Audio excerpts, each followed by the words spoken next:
To assist us in understanding the concepts and the roadmap that is the Course in Miracles, we'll use another visual aid today. Our specialness requires, most of all, individuation, which non-duality doesn't have. So we set up individuation as our starting point, the tiny mad idea, the impossibility that seems to occur. So for the sake of discussion, let's imagine that separate mind from the mind of God, that separated mind to be a vast ocean. And for today we'll contain that ocean in this bowl. And so that bowl represents the ocean represents being separate from the non-duality that is God. And we set up our own individuation for specialness. Now the problem with this is that it really doesn't have any substance and doesn't block out the memory of God. Actually, in the Course, this state of mind on the return trip, so to speak, would be called the Holy Spirit, the right mind. It's simply the unobstructed, ego-thoughtless state of mind that cannot block out the memory of God. In fact, becomes the desired state before one returns to the state of non-duality and giving up specialness and individuation. So the problem becomes, this really doesn't have any substance. It's pretty much nothing. So in order to accomplish making ourselves significant and important, we add the ego thought system. Now, just as this is made up, the ego thought system is also made up, and it's a thought system, it's an idea. But what the ego thought system does is introduce this notion of guilt. And the experience of that is fear. But now we actually seem to have something that can block out this memory of love. This would be what the Course refers to as the wrong mind. So what we've managed to do now is take the clear, unobstructed mind that possesses or sees the memory of God, and we've now clouded it over. We've obstructed it with the ego thought system. And as you can see here, we take a tiny idea of an ego thought and actually become that. The ocean then becomes the ego thought system. The problem now, as we've talked about before, is that this guilt that we've established, made up to offer some substance to our nothingness, more precisely to block out the memory of love, becomes an intolerable state. Now again, this level of mind is outside of time and space. There is no time, there is no space here. It's pure abstraction. So it's difficult, again, to have a concrete experience of specialness, of individuation, when we're talking about sheer abstraction. So immediately the strategy becomes to somehow deal with the guilt and also to establish specificity in terms of our ability to appreciate and experience specialness. So the ego thought system, as it often always does, is to make things seem like they're not. The first thing that we try to do is to get rid of the guilt in the mind. And this is where bodies come into play. We literally take a container and attempt to scoop out the guilt that is in the mind. Now the world, the universe, obviously demonstrates thousands of containers for this. What we do then, and this is what the Course talks about as where we start to have form. We've had abstraction up until now, but now we've had form. And so the form, as we see it then, begins to take on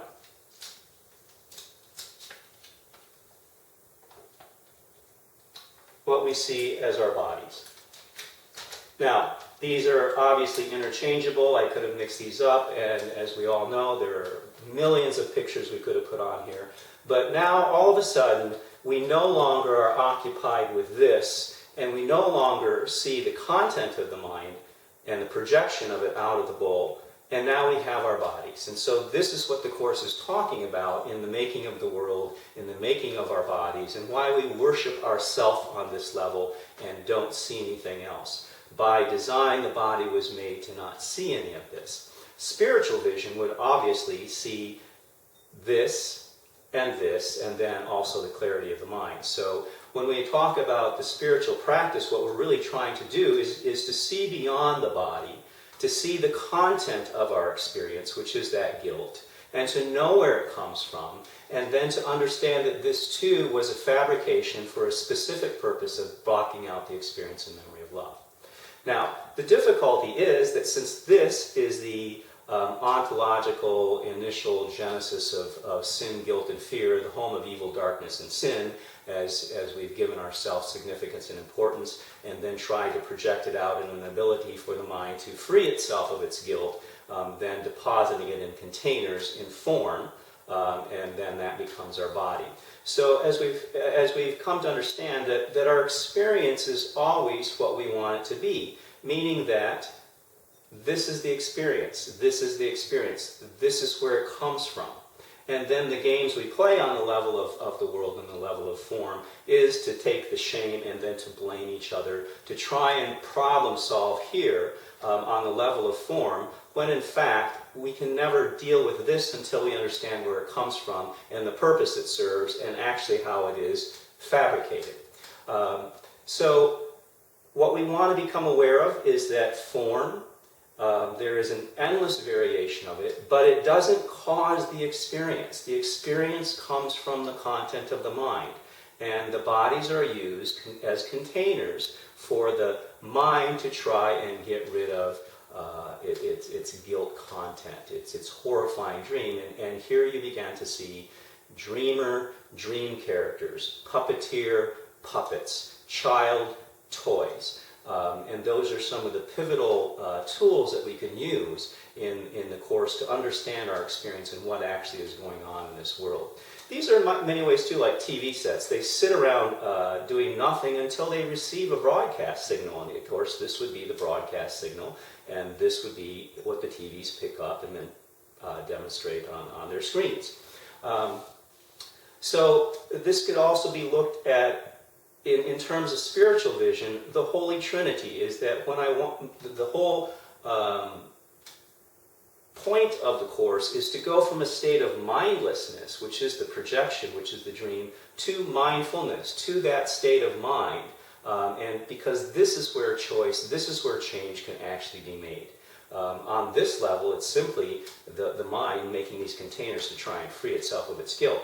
So on this level, what we're trying to do is go from mindlessness to mindfulness. And the way that we do that is we see past form and we see the content of the experience and know where it comes from and aren't confused by that ego magic trick of thinking that the form causes the experience.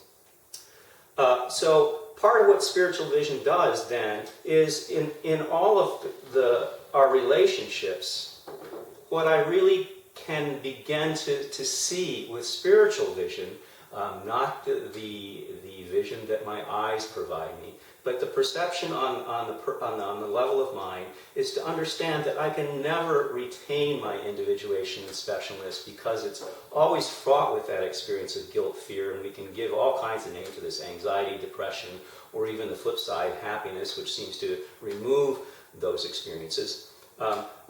But what I want to begin to be aware of is that my body, your body, our mind. And so where I began to do is shift my focus from this individuation and this desire for specialness to rejoining that you and I, or as the Course would call it, myself and my brother, the disowned part of myself, I rejoin on this level. And so I no longer use my eyes to see or depend upon my eyes for vision, but I use the understanding of my mind to know that this is the truth. This is more the truth of who I am than either of these bodies. Now, what we also begin to understand is that message in the Course where it talks about nothing so blinding as perception of form, which is the heart of the ego strategy, is to always obscure things and make them seem what they're not, to even make unreal seem real in again, an attempt to displace the only reality that is the non-duality of God. Also, we began to understand what the Course means by seek not to change the world, but to change your mind about the world. So on the level of form, there's going to be countless variations. Our universe is designed to provide that, an endless supply of form to hide content. Now, content is going to be very, very simple. It's either going to be this with the ego thought system in it, or the clear water that we previously had, the unobstructed mind. And the goal, again, is to move from form to content, to rejoin what appears to be separate, to understand its singular source and the purpose of it, the purpose of the guilt and the purpose of the projections, the purpose and function of the body. So in the Course, when it talks about learning our function, it doesn't mean to celebrate existence in the world or anything that we do in the world. What it means is to begin to understand what our function is as a body.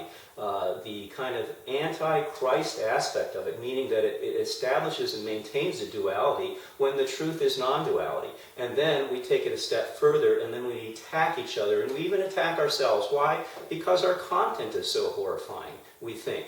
And we've made that our reality, which is really the unholy part of it, is that we believe our experience to be caused by form, don't understand where it comes from, the purpose it serves, and that it's all fabricated. So what we can do is understand, too, that none of this needs to change. We merely stand back and understand and appreciate this entire setup, to look at the ego thought system, to understand the introduction of the ego thought, why it was done, why it's valued, why then it is continued into these projections. And here's where we get time and space. So while it's a singular moment in time, so to speak, we establish a chronology where there is time and space and get to play out this experience. It never ever changes the horrifying nature of it, though.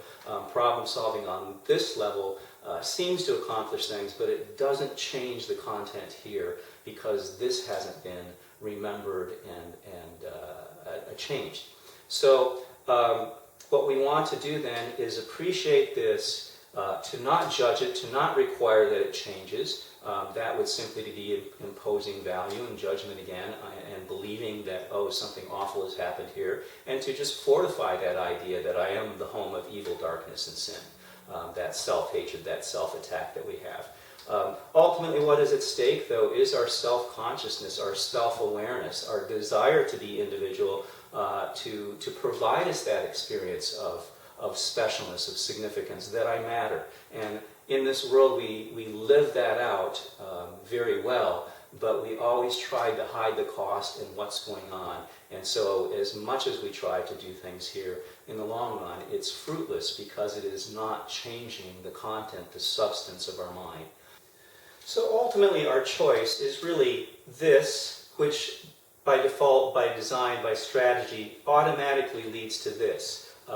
For this to become powerful and significant, I really have to imbue it with this overpowering sense of horror, which really is this belief that as I've attacked non-duality, non-duality is going to attack me back and take away what it is that I desire. And that also gets into the idea of sacrifice that we won't go into today. But what I can begin to appreciate is that my choice is between this, the ego thought system filled mind that occupies my awareness and my attention on this level of abstract mind outside of time and place, that by default, by design, in an attempt to deal with that experience, projects it out into these containers, into form. The Course talks about hate is specific, hate needs specificity, and thus were specifics made. So even here, on one level, the mind attacks the bodies because this is all about attack. It's all about taking the shame and attaching blame to something that seems to be outside of itself. And so the mind can blame the world, can blame the bodies, just as, in turn, we blame each other for our experience. This is also where it talks about that we always have the experience that we want. We always have what is the content of our mind. That doesn't necessarily need to get caught up in I have the body that I want, I have the house, I have the job, but we understand that all of those things are pardon the pun, immaterial because they don't have any causal power. The cause, the experience is the content of the mind that I take from here. And so whatever's here is going to get projected here. So our choice is between this and this. So what we're really choosing is whether or not we introduce the ego thought, which is the demonstration, the teaching ourselves, the proving to ourselves what we value, and that would be to be individuated, to be dualistic, to not be a part of the non-duality that is God, and to therefore establish my individuation. Now, when we have this state of mind, there's nothing to fear. There is no guilt, there is no horror, there is no terror. There are none of those recipes for our anxiety and depression.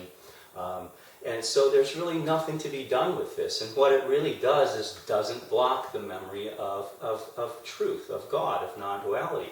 And again, this is why this would be called the Holy Spirit. This would be the right mind. It is simply the state of mind, separated still, but without any need for that to continue, to not make a big deal out of that, to not introduce that. Now, since this has no need to be fled, bodies in the world become needless. They're only functional as a way for the mind to try and free itself from that ego thought that we had introduced earlier. So that's what gets projected out, because it is merely the attempt of the mind to free itself of the guilt. Now, for the sake of kind of our own feeling of progressive spiritual growth, what would then seem to happen is that the content down here would also be simply that clarity, that unobstruction of the memory of truth, of peace and love. And so the content here would be the same as in the mind. And again, nothing here changes on the level of form. The experience simply is always and only here, so whatever is seen here isn't even actually here, it's always here. And what we can begin to do in terms of going from a state of separation and competition and differences and that shame and blame experience, we can recognize the similarity both with the ego thought system, that blue dye that we introduced, that the content was the same here, and when that is removed, the content is the same here. Because this really never ever happens, it's always this. Dreams are just a product of the dreamer. The puppet show is simply the story of the puppeteer being acted out.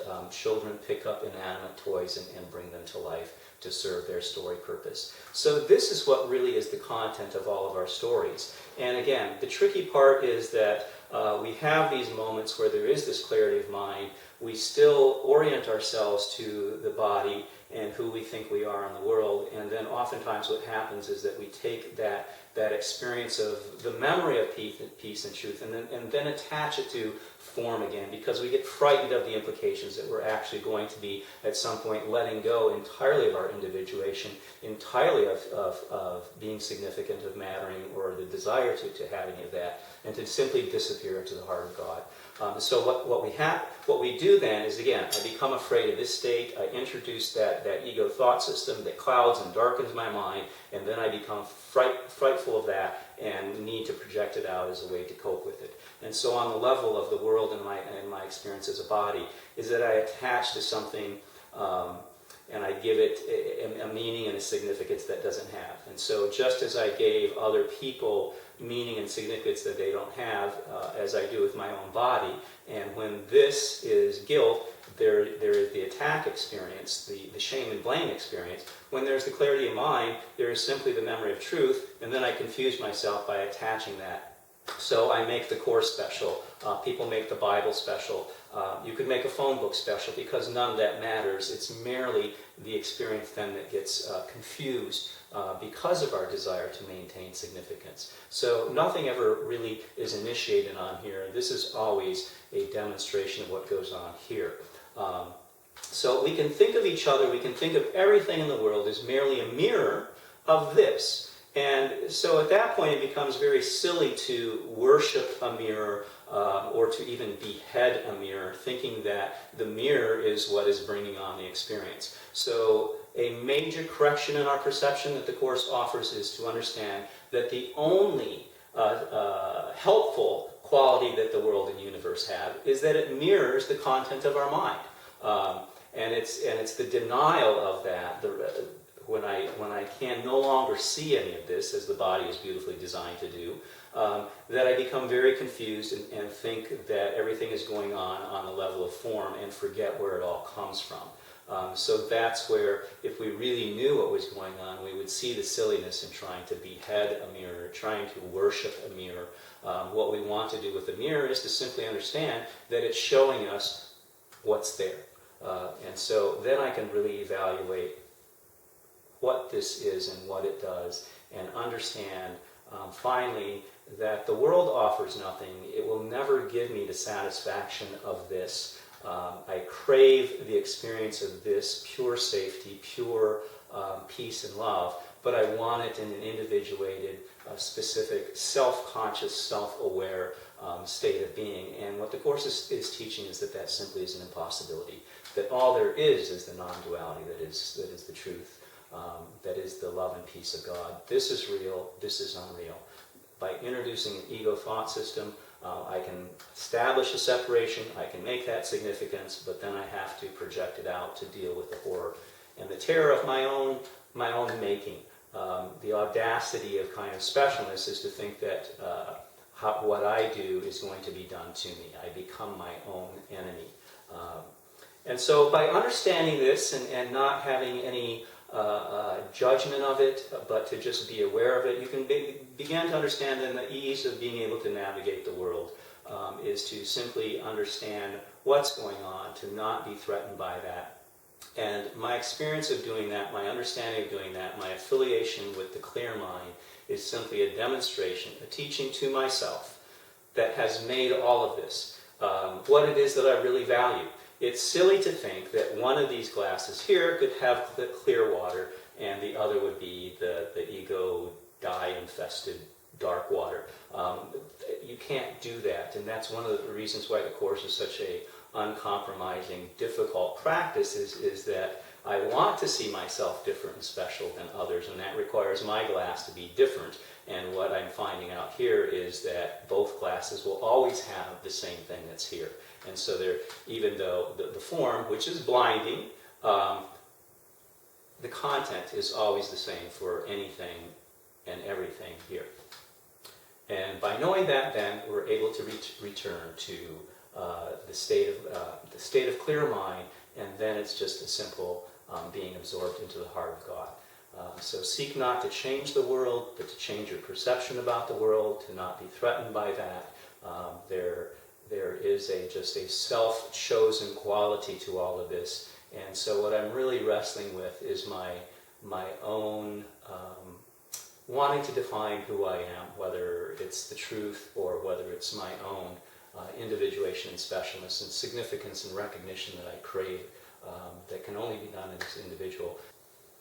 So I, remembering the singular one nature of the separated mind, can choose this, which doesn't block that, or I can choose the ego thought system to make the separation significant.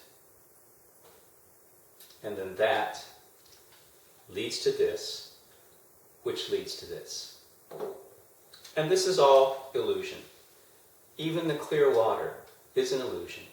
But our journey back requires us to understand the illusory nature, why we have what we have, why the experience is, to simply not judge it, try to fix it or change it, but just to know what's going on, to see past the magic trick. And just as with a loving parent with a child throwing a tantrum, allowing the child to have its tantrum, and then understanding that the child is really always safe in our protection. This never changes. This is always reality. This is always safe, love, peace, the only truth there is. And so what we can say at the end of our movie is that no people were harmed in the making of this fantasy. And that's the wonderful message of the Course, is in spite of all the horror that we experience, that it is ultimately a fabrication that unaffects truth. So what do I need to do with an illusion? I need to do nothing. I need to merely recognize what it is and why it's operating as it seemingly does. And the irony is that the more I do that, the less it becomes significant, to the point where it actually disappears back into the nothingness from which it came, as the Course says. So the difficulty is that in my significance, in my desire to matter, I'm very active. I occupy my mind with all of this in an attempt to maintain that and establish this as real.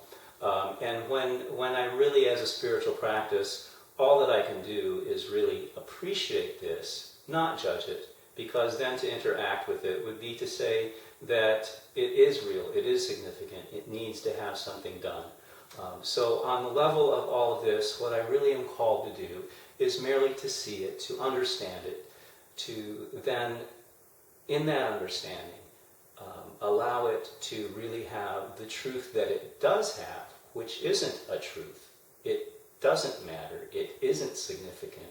And all that is left then is not just the clarity of my mind, but the truth and peace that is the non-duality of God. In order to get there, though, what I really have to do is believe that. I really have to want it. It's my wanting, it's my desire that establishes what I think is my reality. I get what I want. It doesn't mean that that's what exists, but I get what I want. And then it finally dawns on me that what I want and what I get is not what I really want, is not in my best interests. And then I understand that what I really want is truth as it is and not as I want it. And that's where we get into the little willingness to undergo this process of reorienting from myself in a world that it impacts me to understanding where all of that comes from and its truth founded in nothingness, in a desire to block out the memory of truth. And now that I've seen that and no longer want it, it all vanishes back into the nothingness from which it comes. And all that my experience then is the singular, unconscious, unaware, unobstructed experience of love and truth as the non-duality of God.